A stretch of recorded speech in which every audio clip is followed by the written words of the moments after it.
Today we are going to be working on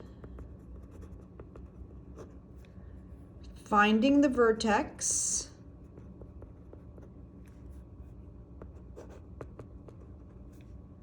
given a quadratic equation. So finding the vertex given a quadratic equation. So let's kind of review here what a vertex is. The past few days we've been graphing the quadratic equation. You've been identifying the vertex. So remember, in our U-shaped graph, if our U-shaped graph is going up, that means our vertex is going to be a minimum. It's the lowest point on the graph. If our U-shaped graph is upside down, I didn't do a very good job over here, our vertex is going to be our maximum. That means it's the high point. You're not going to have to, what we're going to be doing today, you don't have to identify if it's the low or high point, but you are going to have to find the vertex without graphing. So today we're going to find the vertex of a quadratic equation without graphing. So we're not going to be doing any graphing today. So I'm going to tell you to find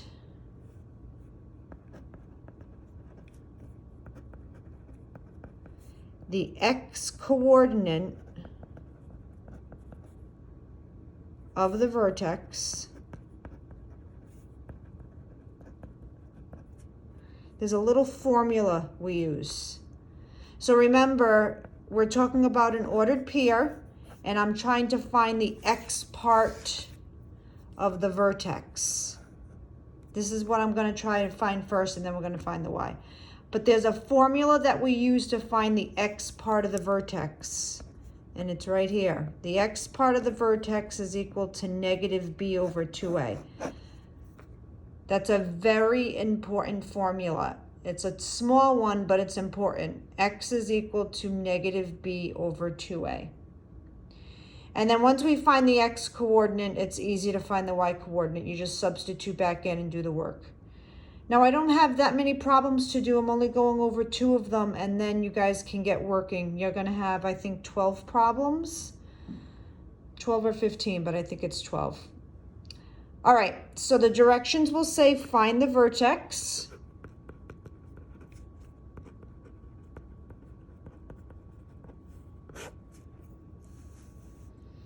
Now you may be asking where are we getting the A and the B from. I'm going to be showing you in number 1. We're actually going to be going back to the standard form. Okay, so here's equation number 1.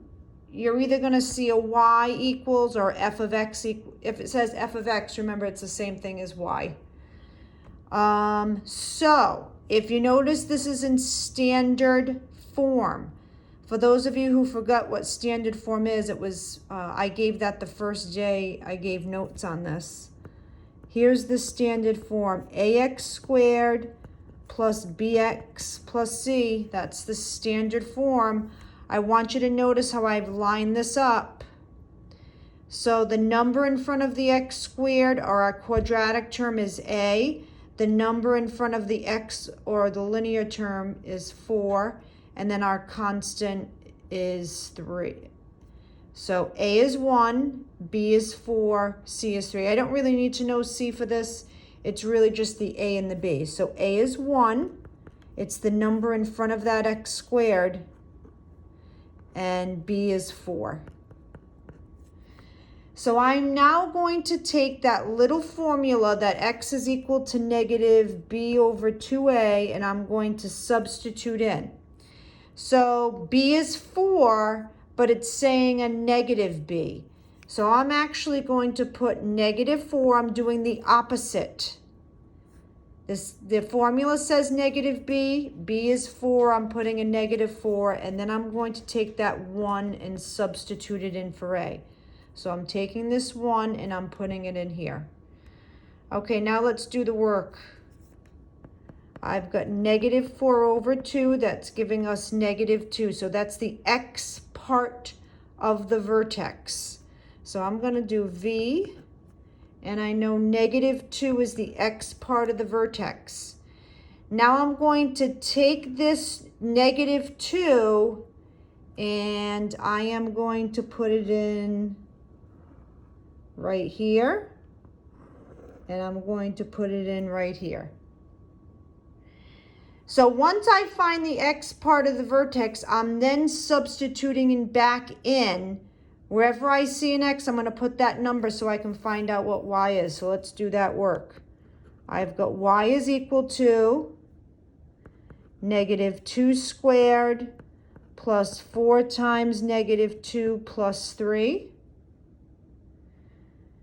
By the order of operations, let's do those exponents. I'm getting -2 squared is a +4. 4 times -2 is a -8, and then plus 3. When I do that math, 4 minus 8 plus 3, that's giving us a -1. So y is -1. That is my vertex. So -2, once I find the x part of the vertex, I'm substituting in. I'm doing all the work that's going to give me y, that -1. So this is my answer. I should see all this work though, but that's my answer. -2, -1. This goes over here. Okay, I'm going to only do one more, and then that's going to be it for notes for today. So number 2, I've got y is equal to x squared minus 8x plus 16.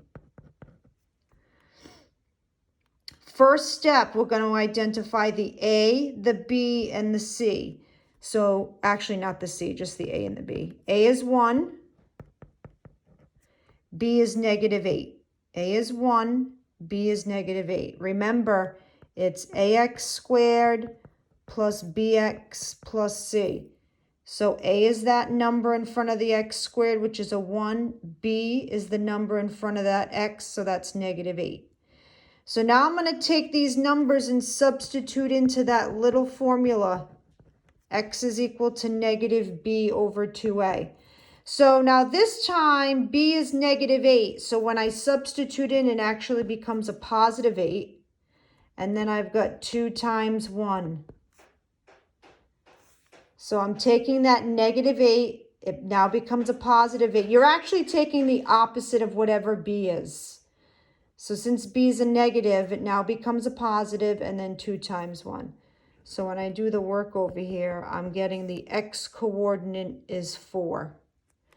So I'm going to put my V here for vertex.